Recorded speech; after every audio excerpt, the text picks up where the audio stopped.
एक बूढ़ा भिखारी। हर दिन एक भिखारी दरवाजे के पास आकर भीख मांगता था और घर का मालिक हमेशा घर के बाहर आते ही उसे देखकर फिर जाया करता। कई बार उसके लिए गालियां भी बकता। वो कहता, तू जिंदा ही क्यों है? पूरी जिंदगी ऐसे ही भीख मांगेगा क्या? धरती का बोझ क्यों बन बैठा है? और कभी कभी उस भिखारी को गुस्से में वह धक्का भी मार दिया करता। इतना कुछ हो जाने के बावजूद भिखारी के मुंह से सिर्फ यही निकलता कि भगवान तुम्हारे पापों को माफ करे। एक बार सेठ को धंधे में बड़ा नुकसान होने की खबर मिली। सेठ बहुत परेशान था कि तभी उसके दरवाजे पर वही भिखारी आया। गुस्से में अपना आपा खोते हुए सेठ ने उस भिखारी को पत्थर दे मारा। पत्थर लगने के कारण भिखारी का सर फूट गया और उसके सर से खून बहने लगा। फिर भी दर्द से कहराते हुए भिखारी ने इतना ही कहा, भगवान तुम्हारे पापों को माफ करे। भिखारी वहां से चला गया। सेठ सोच में पड़ गए। भिखारी को पत्थर मारा, फिर भी उसने सिर्फ प्रार्थना ही की। सेठ का गुस्सा शांत हुआ।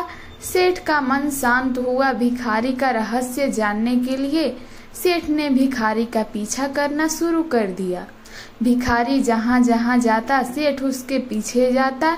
सेठ ने देखा कि कोई उसको खाना देता, कोई उसको मारता, कोई अपमानित करता तो कोई गाली देता। लोग भिखारी के साथ चाहे जैसा व्यवहार करते, लेकिन भिखारी सबके लिए ही प्रार्थना करता, भगवान तुम्हारे पाप माफ करे। अब रात होने को आई थी। भिखारी अपने घर जाने के लिए लौटा। वो अपने घर पहुंच गया, लेकिन सेठ अब भी उसका पीछा कर ही रहा था। एक पुरानी टूटी हुई खटिया पर एक बूढ़ी औरत लेटी हुई थी। काफी कमजोर और बीमार लग रही थी। वह भिखारी की पत्नी थी। अपने पति को वापस आता देख वह खाट से उठ खड़ी हुई। पत्नी ने अपने पति के भीख वाले कटोरे में देखा, उसमें सिर्फ आधी बासी रोटी थी। उसे देखकर वह बोली, आज बस इतना ही मिला? और हाँ, आपके सिर से खून निकल रहा है, ये चोट कैसे लगी? बूढ़ा भिखारी बोला, आज बस इतना ही मिला, किसी ने कुछ दिया ही नहीं। सबने गालियां दी और एक ने पत्थर भी फेंका, इसलिए मेरा सर फट गया। एक गहरी ठंडी सांस लेकर बूढ़ा भिखारी फिर से बोला, यह मेरे ही पापों का फल है। तुम्हें याद है कुछ साल पहले हम कितने अमीर थे? क्या कुछ नहीं था हमारे पास हर चीज जरूरत से ज्यादा थी, लेकिन हमने कभी दान नहीं किया।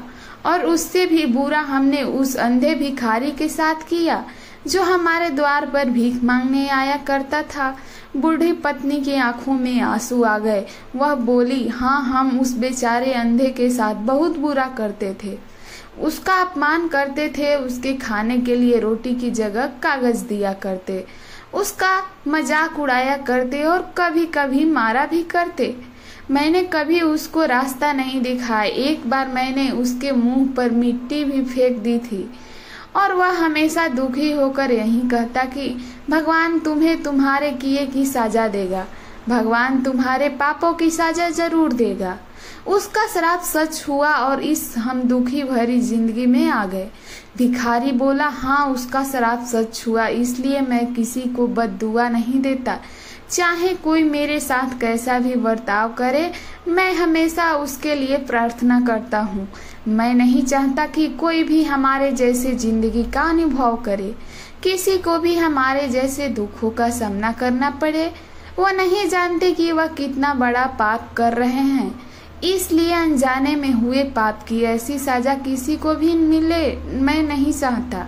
सेठ वहीं पर छुपकर यह सारी बातें सुन रहा था। अब उसे सब कुछ समझ में आ गया था। भिखारी और उसकी पत्नी ने वह आधी रोटी मिल बांट कर खाए और भगवान को धन्यवाद बोलकर सो गए। अगले दिन भिखारी फिर से भीख मांगने गया। सेठ के घर के पास जाते हैं। सेठ ने पहले से गरम रोटियां उसके लिए निकाल कर रखी थी। उसे देते हुए सेठ विनम्रता से बोला, माफ कर दीजिए बाबा, उसे बहुत बड़ी गलती हो गई। बूढ़ा भिखारी बोला, भगवान तेरा भला करे। इतना कहकर वह आगे निकल गया। इस कहानी से जो सीख लेने लायक है वह बड़ी ही सिंपल है कि आदमी चाहे किसी के बारे में बुरा कहे या भला करे, लेकिन भगवान सिर्फ कर्म के हिसाब से उसको फल देता है। क्या हुआ अगर भगवान नहीं दिखता है, लेकिन यह बात बिल्कुल सच है, उसके खाते में सबका हिसाब बहुत पक्का होता है। इसलिए जब किसी के लिए कुछ भी करो तो अच्छा ही करो। दोस्तों, मेरा कहानी कैसा लगा कमेंट में ज़रूर बताएं, और आप सब मेरे चैनल पर नए होंगे तो यूट्यूब चैनल को सब्सक्राइब करें। दोस्तों, धन्यवाद।